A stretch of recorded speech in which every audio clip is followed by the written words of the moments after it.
Hello, everyone, and welcome. This is Tony Fleischman with ISE. We'll be starting in just a few minutes here, focused on the inPOWER 2025 recap. We'll be going in just a minute or two. All right, just a little bit of housekeeping as we get started. My name is Tony Fleischman. I'm with ISE. For about the next half hour or so, we'll be covering the inPOWER 2025 recap. As you join the session today, you have options to interact with us both through the chat and the Q&A sections in Zoom. You're welcome to enter any information in there. Miranda Campagna is with us today as our Zoom keeper, and she will be monitoring that. Miranda, as you see those updates, don't hesitate to interrupt me, especially if they're pertinent to the slide that's on there, or we can cover some of those open topics at the end as well. With that, we will dive right in. Key topics for our discussion today. First of all, just a general event overview of what inPOWER was this year and our focuses and efforts for the event. Some key website links as far as some downloads and surveys. There were some key Infor ERP announcements at inPOWER. We also had a good amount of content on Infor OS, AI. We had a new executive track this year. And then we'll wrap up talking about future plans, some additional events that are coming up in the next couple of weeks, and then plans for our next inPOWER. So first of all, the event itself is brought to us by the user groups, the Enterprise Integrator user group, the XA user group, the Infor-LX, and System 21. Those teams work very diligently to bring together the content, the logistics, the event itself. And we owe a big thank you to them. It's a lot of people doing things beyond their day job to make things happen. And there's one heck of a lot of work that happens behind the scenes to pull together this 3.5-day event. Our attendance this year, we had over 450 people total.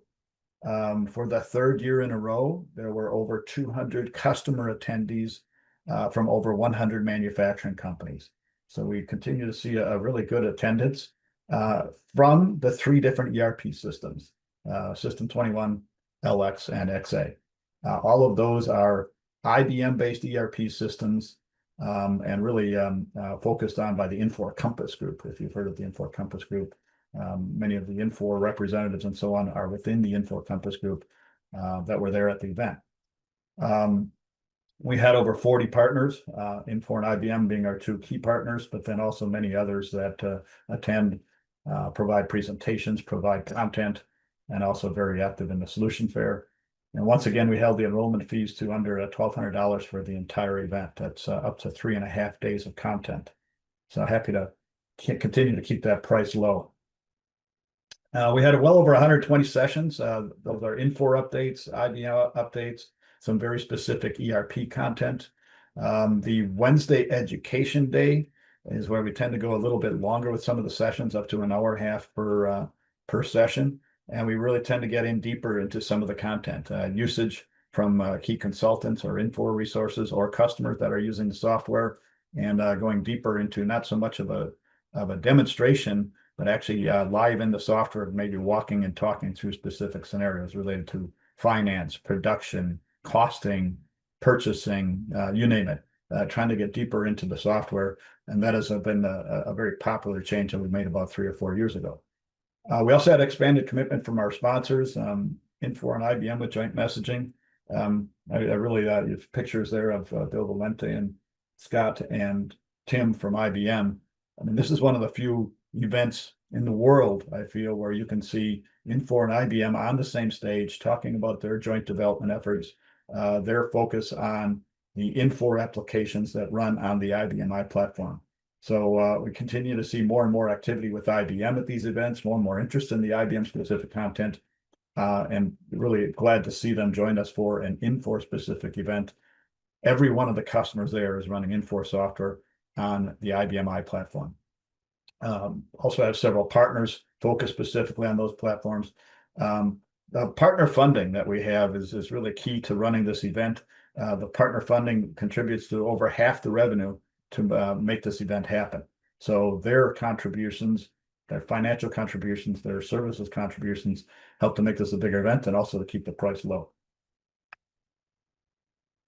Some key, so if you have attended or if you haven't, if you are a member of the Work Out Loud community, you have access now to the content from the event. I'm just going to take us to the website here and show a few key points there up on the website.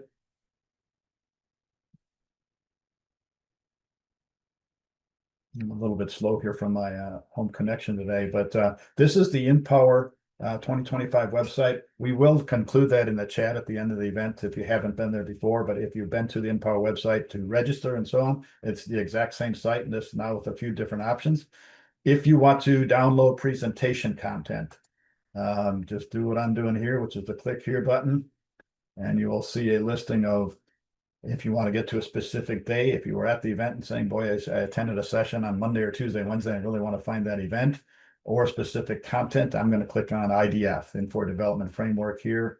Immediately, you'll see the options for different sessions that had the tag for IDF and a downloadable presentation. Let's say that I want to go to Phil Joseph's presentation and download that specifically about leveraging IDF for finance. And you can go ahead and go basically pick and choose and go get your sessions, the ones you're interested in, whether you attended them or not. They are available to you through that those links. Along with that, we certainly encourage you to take the session survey. If you were there, you hopefully participated in taking individual session surveys. This is about the event as a whole. There's about 12 questions here. The user group is really very interested in your perceptions of the event. The conference overall, any specific comments you have on presentations, the location, the solution fair, the nightly events, you name it. I realize it's been a couple of months now since the event has occurred, but we're certainly still looking for as much supporting information as we can get from you as possible. So those are all at that inPOWER 2025 website. Some specific ERP announcements. First of all, I want to just a shout out to the 3 product managers or 4 product managers for the 3 ERP systems. Dave Rapaz for LX, Adrian Masters for System 21, Ross Freeman and Hari Mangalan for XA. All 4 of these guys are very involved in their application. They're very accessible to you as an XA, Infor XA or System 21 or LX customer, and give us a lot of guidance and drive a lot of content for the event itself. And they are very accessible. So if you don't know how to reach them, let us know. But we can certainly get you connected to the right person for your specific ERP system. Some key announcements for the 3 ERPs. Very consistently, roadmaps, modernization, continued focus on the Infor Development Framework or IDF. You hear that term bantered about a lot inside Infor and at the event. Continued expansion of Infor OS across all 3 ERPs. And a very popular topic this year was the REST API announcements of pending releases that for all 3 ERPs that will support REST APIs.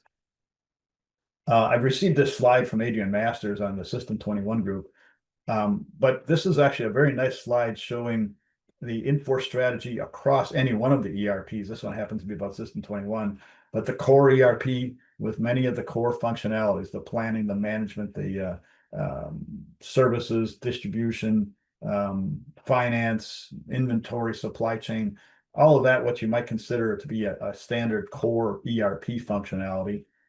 Infor has System I Workspace or SIW. You might have heard of that as System I Workspace anywhere in the past. That is the Infor tool across all 3 ERPs as far as bringing green screen into thin clients and some of the other emulation and security that goes along with that. So System I Workspace being consistent across all 3. The Infor Development Framework, again, across all 3 ERPs. This has been a consistent strategy from Infor as far as really about modernization, maybe a thick GUI client, moving then to thin Netlink clients, truly through a browser, and a long-term strategy for Infor for all 3. And then Infor OS, one of the most popular topics this year, the most highly attended sessions we're about inFOWER, the inFOWER operational services. Many customers are using the ION integration that's embedded into inFOWER, but it's much, much more than that. There's inFOWER document management, there's workflow, there's security, there's single sign-on, you name it. There's more and more effort being put in by inFOWER across the board for enablement of inFOWER. And one more comment there is it's all moving to the cloud. You have options in a lift and shift strategy from inFOWER to take your existing IBM footprint, any one of these three ERPs, move them to the cloud, get a great amount of managed services from inFOWER for these footprints, but still with your own specific environment, your data, your customizations, your unique usage of the system in a hosted environment at inFOWER in the cloud. So very, very consistent messaging from inFOWER for all three of these ERPs. Some inFOWER LX specific information from Dave Rapaz. LX 8.42 will continue to be the foundational version for LX. You see here some check marks on things that have already been released, planned and firmed order entry, indented bombs, dozens of other functional improvements. What's pending here is EDI and new MRP capabilities in the new PowerLink and NetLink environments. So more and more coming there for LX. System 21 information from Adrian. So you see here across from an industry point of view, what's going on is specifically to System 21, the System Workspace Liberty. I'll get to that in a second. And then also the REST API interfaces. What you'll see here is specifically, again, for all three, there's a focus on IBM i7.6 support, the System Workspace Liberty in Q3 of 2026, and REST API interfaces, again, for all three. Just got those highlighted as something that the initiatives are unique within each of these, but they also are similar as far as the foundational technology that inFOWER is using to bring those forward. System Workspace Liberty, I mentioned that it was third quarter of 2026. If you've been working with System Workspace anywhere, or what some call SIWA, that'll be slowly transitioned out to the Liberty tools. And again, the key point of System Workspace is to bring green screen functionality as it exists today into that thin client in a edge or a browser of any kind as a true thin client. Yes, it still functions the same keys, those types of things. For an average green screen user, it's going to look very, very similar, but you can, with both System Workspace today and with Liberty in the future, do more and more of that, and then in a thin client browser. Some XA specifics. I know we've got a lot of XA customers on the call today, so I'm going to go a little bit deeper into that. And that, frankly, is my area of expertise as well. XA strategy, scope and content, some education content that we've all been waiting for, some specifics with inFOWER and XA, and then also some AI messaging and inPOWER. So the XA foundational releases, release 9.2, specifically the end of fixed level support has been announced at the end of September in 2026. That was really aligned to the release of XA 11 as being generally available. That particular XA 9.2 had a lot of focus on enterprise financials. So really the enabling version to extend enterprise financials, and also the XA cloud options. Release 10 was really the NetLink enabled version, the true thin client. NetLink existed in its infancy in XA 9.2, but was substantially enhanced in XA 10. XA 10.0.1.3 is the most current version, with a good amount of customers that have moved to that are running that in production today. XA 10 is also the foundation for moving to XA 11. So more and more people embracing that. By the way, you can move to XA 10 if you're at XA 9 and you move to XA 10. The same functions are available. There is still green screen available in XA 10. There is still PowerLink available. So for many customers, that's a foundational release that just helps them to get prepared. And once they get to XA 10, then they start considering what they can do with NetLink and some of the other functions. But for many of our customers, we work with them to get to 10 as a technical foundation, getting them ready, and then start embracing those tools as they're ready to do so. Release 11.0 is available now. I'll get into some details here pretty quickly on what the Release 11 is. But so the three releases currently supported: 9.2, 10.x, and 11.x. And we'll be seeing the 9.2 transition out here later this year. Some XA11 core announcements. I'm just going to tick through all these quickly, but in the materials management, scheduled receipts and quality control transactions. In the order-based production management, outside operations, that was something that was introduced quite some time ago, but some good enhancements in OBPM now. Shop floor activity. So in the past, shop floor activity has not been a native function in XA. This is the first release that is starting to bring in some of that shop floor activity directly into XA in the OBPM, and also some additional transactions for production. Very anxious to see those capabilities as we embrace more and more XA11. Employee maintenance as well. This traditionally has been mostly green screen functionality, and this is a continued extension of Infor bringing in more and more graphical capabilities, NetLink and PowerLink brought forward into XA11. So that's the 11.0 release that is released today. There's some very good documents about preparing for XA11, what needs to happen. And the bottom line is you need to get to XA10 first, enable some things like enterprise financials, EPDM, some of those really core PowerLink and NetLink enabled modules that you need to be at first before you get to XA11. So some good strategies to get there, and some good documentation from Infor as well. One thing that in the XA world we've been waiting for a long time, and the Compass Group in general is focused on these, is education, available education for various modules, for the upgrades, you name it. As of right now, for Release 11 is kind of a precursor of what's coming. There are 3 courses available. One specifically is on XA11 materials, and 2 on labor parts 1 and 2. They are available on demand. They are part of Infor. You can access them from any PC, and there's no charge for these tools.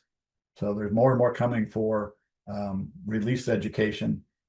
This is specific to XA11. There is some out there for enterprise financials at XA10. So this is something the user community and the channel, frankly, have been asking for from Infor for a long time. We're gaining. We're getting to see more and more. Also in XA11, there's a help video library, 80 videos so far, and you can see the list of them here.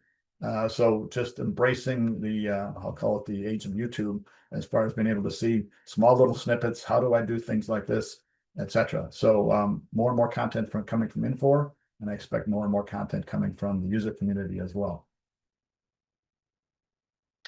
One quick note here on host link for some predecessor, some customers using XA9, XA10, HPS, or the host presentation server, has been out there. This is a tool used to basically bring non-IDF applications into the IDF, somewhat as a screen scrape. That host presentation server was a third-party application. Infor has announced the replacement of that with HostLink. Some key points on that: it's all Infor technology, so there's no third parties involved. If you are running HPS, it runs right now on an x86 Windows server, what Infor would consider an auxiliary server. HostLink does not need that. It runs natively on the IBMI. So for those customers moving to the cloud or trying to simplify our footprint a little bit, we're anxious to see what HostLink is. It's pending. It's coming. HPS is not recommended at Release 11, so we're expecting more updates on HostLink as it comes out. So good thing on the horizon as far as, and this is a screenshot here of what some of those more traditional green screen modules look like. These are the icons that are brought forward. For some of you that have been dealing with, sometimes they're listed as other applications. If you're in PowerLink, Those are the tools that will be slowly moving away from host presentation server up to host link. Some details on XA11 specifically. So we've talked about XA 11.0. Infor has also announced 11.1, 11.2, and 11.3. We don't have dates defined from Infor yet, but specifically XA 11.1, the primary focus for that we've all been waiting for, pick, pack, and ship capabilities beyond green screen. The order of this is actually pick, ship, and pack. A lot of focus in XA 11.1 will be on Netlink enabled picking and IDF enabled picking, 11.2 shipping, and then 11.3 for packing. So again, don't have dates available, but a very structured set of directions and announcements from Infor right now about what will be in these 3 releases as they come out, with ultimately then all pick, pack, and ship moved into Netlink in XA11. Infor OS. This was the first year we've had substantial focus at inPOWER for Infor OS. We started with a session on Monday from Jessica Melger, who leads the Infor OS content within the Infor campus team at Infor. We were hoping to get to at least 12 people in that session. For those of you who attended, you know it was more crowded than that. We ended up with 36 people that had enrolled. So a good problem, but we actually overfilled that room. We do expect to have a good amount of Infor OS content in the next inPOWER as well. But what we're seeing from Infor is Infor OS as a tool above all Infor ERPs, not just the 3 we've been talking about, but every one of them as that capabilities as what they call the enterprise portal above your ERP system is an option. Infor document management, workflows, single sign-on, all supported on the IBM platform as well. Many customers have some version of Infor OS available to them. Infor's long-term direction is to move that to the multi-tenant cloud version.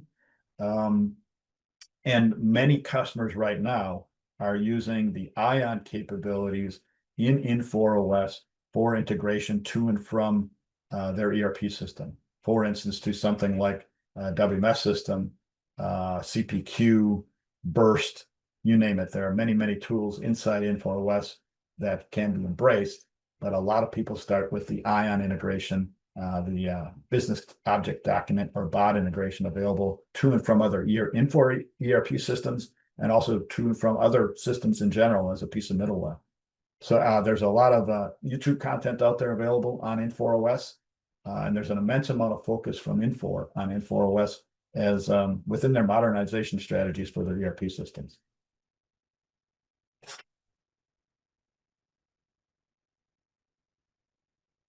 Thank you, Sandra. Yeah, so message here, just looking for more capabilities to speak to the other ERPs. We are working on that. We realize that we've got users from 3 different ERPs. In some cases, some of these, some of the interfaces and messaging is generic, but then when it starts to get very, very specific to a specific ERP, we need to align to what the users are doing out there in those specific ERPs and have the expertise from Infor as well. Artificial intelligence and machine learning. Several sessions there this year at inPOWER. We try to focus to have real world information about, I mean, everybody's dealing with where is AI now and what does it mean to me? What does it mean to my company? Are we ready? I mean, I think on that last question about are we ready? Many customers simply feel they are not ready. They don't have the data. They don't have the technology in place. They maybe don't have the culture in place to embrace AI. I would say the user groups and inPOWER itself is at the very early stages of embracing AI and understanding what it is, but our goal is to bring it up and talk about it more.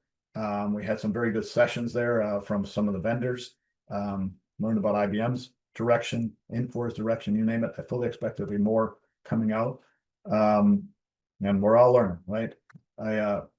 ISE ran a session in the afternoon of on Thursday, focused specifically about AI on plant floor.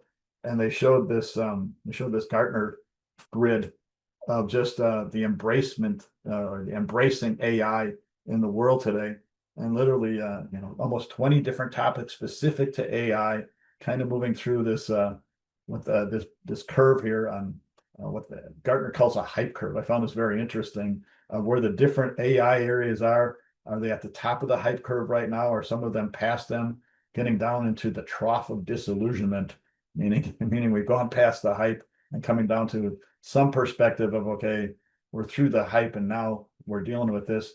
And sooner or later, we then get out to this area of the plateau of productivity.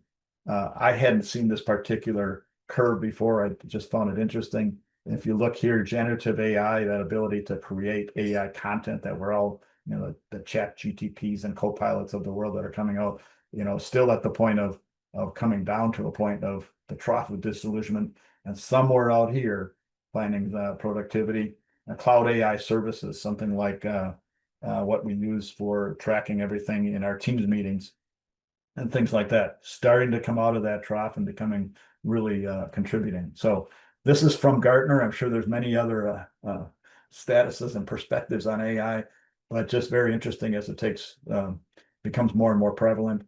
I expect that we will have more and more information in the years to come, specifically about AI in manufacturing and AI with ERP. So very interesting as we go through that. New this year, there was a one-day executive track, specifically focused on executives of the companies who are running these 3 different Infor ERPs. We had 25 plus attendees. Just as a first event, we were happy with that to start promoting that. It was included as part of the inPOWER enrollment. And a key focus of having these executives there is, one, to provide value to the executives of the manufacturing companies running these ERPs. But what we also hear from the users who attend inPOWER is, boy, I wish my boss would be here, or I wish our CFO was here, or I wish our CEO was there. We see a lot of momentum and energy within inPOWER, but sometimes it's only 1 or 2 people that come from a company, and they go back with the energy, but it's hard to then dissipate that energy to people who haven't attended. So the goal is to really try to leverage the energy from the event, provide some really good content at the executive level.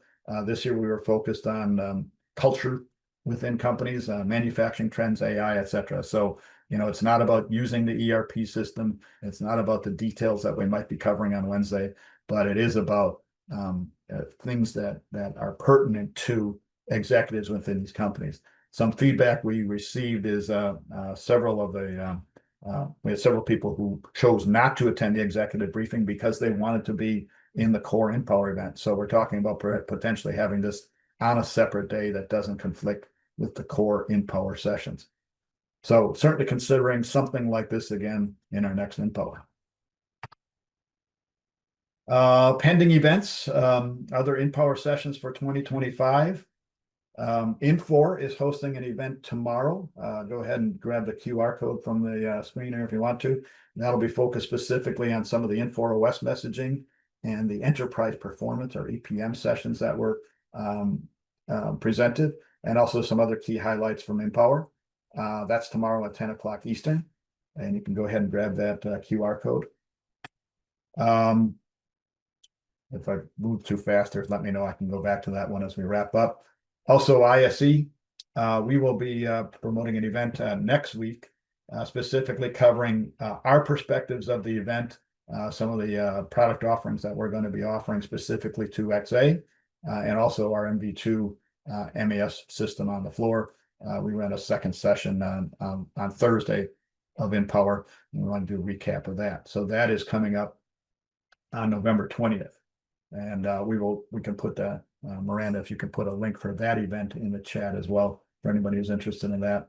So while this session is from me at ISE, it's really focused on all the attendees. That ISE session coming up will be specific to some of the offerings that we have as we're moving forward. So happy to have you join us for that. And our next inPOWER. First of all, the dates are pending. We are having meetings over the next 2 weeks with the inPOWER user groups from all 3 ERPs of when, where, So that is not fully defined yet. We're targeting mid-September of 2026, if we can pull all these details together. If you are budgeting and needing some ideas for next year, I would fully expect that it's no more than $1,500 for a full enrollment. I just showed the slide before, we were around 1,200 last year. I don't expect it's going to get to 1,500, but that would be a safe number to budget for.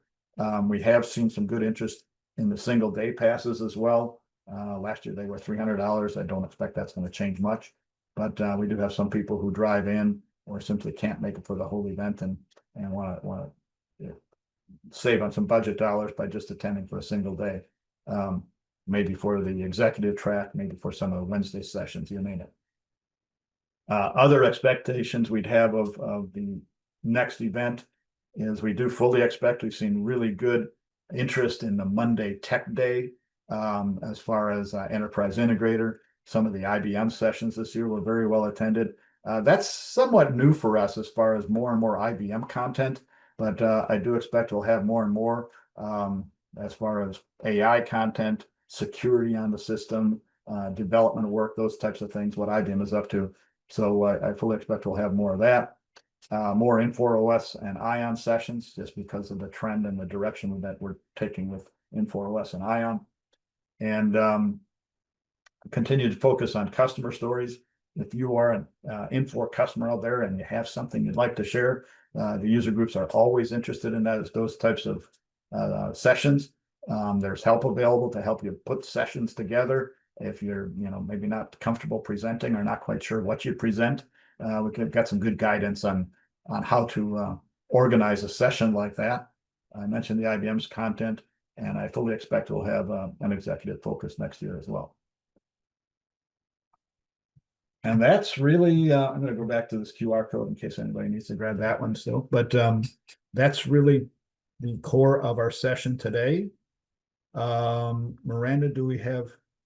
Okay, quick question. Is Infor version 10 run on IBM 7.6? 7.6 support has not yet been announced. Certainly pending, but it hasn't been announced for any of the three ERPs at this point. Miranda, anything out there in the Q&A or any other chats I might have missed? Nope, nothing yet. So if anyone has any other questions, feel free to drop them in the chat. All right, we'll keep the line open for a minute or two here. We appreciate everybody's attendance today. This session has been recorded, so it'll be available as well. All right, everyone. Thank you for attending. Thank you for attending inPOWER in general. Thank you for attending this session. Thank you for your interest, and we hope to see you soon. Take care.